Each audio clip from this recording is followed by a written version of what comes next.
Hello guys, it's Tank99 here and welcome to today's video, and today we're going to be going through my tips and predictions for round 1 of the 2026 NRL season, continued obviously after Vegas. We're going to be going through the remaining 6 matches of the opening round to see, quite possibly, if Australia will still sleep under a red and blue sky.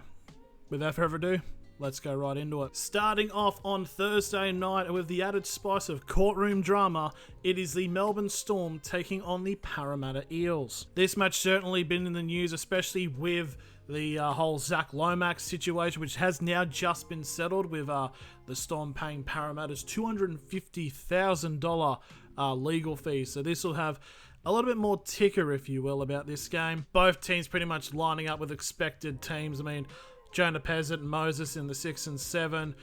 Logo in at Melbourne's fullback role. I cannot wait to see how he goes.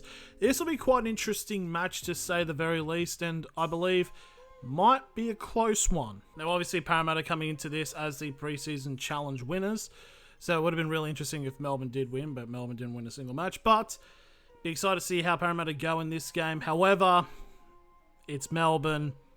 Melbourne don't lose first rounds, and I just feel like this is a situation where that's going to keep on going. I'm going to say that I believe the Melbourne Storm will get the job done, but I think it's 1-12. I think it'll be somewhat of a close game. Now we go on to the Friday games. We're at 6 PM. We have the New Zealand Warriors taking on the Sydney Roosters. This is quite possibly, in terms of like Roosters hype of like they're going to do something this year, this is where it hits its feet of the pitch. This is like a lot of people are considering this team to win it all this year. I mean, obviously bringing in Daly Cherry Evans is going to do that in their eyes, so be interesting to see how they do go with that. The Warriors do very much interest me and see how they do go, how to combat Daly Cherry Evans in his first proper game for the Roosters, playing in at 5'8" next to Sam Walker. That could be a very decent pairing to say the very least. I'm just going to go and say that I think, yeah, the Roosters are going to start off quite well this year, and I think they are going to get the win across the ditch. Now, Friday, 8 PM, it is a somewhat of a preliminary final rematch. No, it's not in the prelim finals, but it is the Brisbane Broncos and the Penrith Panthers. This is a match for the ages, to say the very least. Both teams pretty much near full strength, with Ben Hunt really taking his role as a interchange playmaker, which I felt it was kind of needed in the World Club Challenge, and it kind of did help when Brisbane started getting on their momentum shift. Another factor is Liam Martin is actually out for this game, so Luke Garner will be starting in the second row. So this match, hoping to be as good as their clash last season. Who do I think wins this? I'm gonna have to edge it out to Brisbane. It's one of those things, it's like Brisbane have the amount to come back, and they don't need to play all 80 minutes.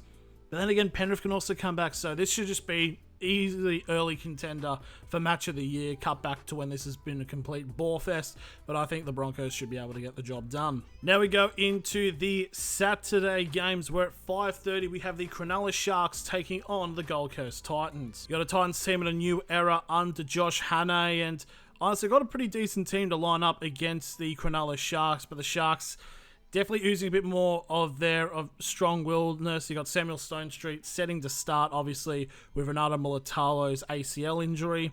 No, I didn't predict him to get the top try scorer. You're making shit up. But I feel like this match could be really a battle for the benches, and if you're just looking at some of the heavy hitters currently listed at the moment, you've got CSC for Talakai, Toby Rudolph, Oregon Kafusi, Braden Uele.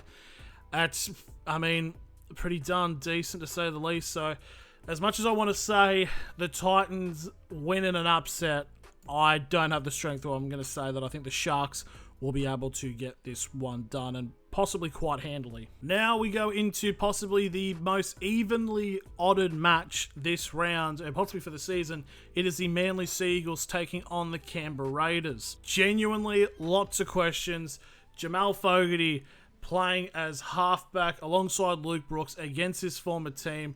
And you got the Ethan's playmakers of Ethan Strange and Ethan Sanders. This is going to be not interesting. enticing, if you will, because obviously a lot of people do see Canberra somewhat dropping off, but people don't really see Manly doing that well either, and I feel like Manly need to get a good start, especially if you want to secure the safety of Anthony Seibold as coach. But yeah, still decent looking teams. I think this will be close somewhat, but I'm going to say I'm going to just give the edge slightly to the Canberra Raiders. I think in a close one, if I had to pick one to go to Golden Point, this might be the one, but I think Canberra will get the job done. And finally, Sunday, 4 p.m, to close out the round, we have the Dolphins taking on the South Sydney Rabbitohs. A lot of promise and excitement here for South Sydney, and there's also probably a decent bit of excitement here for the Dolphins. I mean, Dolphins obviously trying to get past that final hurdle into making the finals, and possibly me tipping them not to make it will probably be the thing that gets them over the line, but this will be pretty interesting teams. I mean, of course, Wayne Bennett formerly coaching the Dolphins against his old team now with the Bunnies. But yeah, I'm excited to see how David Fafita goes. He's named a start, and he went to Vita Tatala, Kyon Kolomatangi in his final season before he goes to St. George. It's going to be a really good battle of the forwards, and this one is, like a lot of these games, it's hard to predict because it is the first round, but I'm going to say that I think South Sydney will get the job done. There we go, it's not all favourites, so we're covered there. So that's all my predictions there. Who do you guys have this week? Let me know in the comments below. Thank you all very much for watching, and I'll see you all later.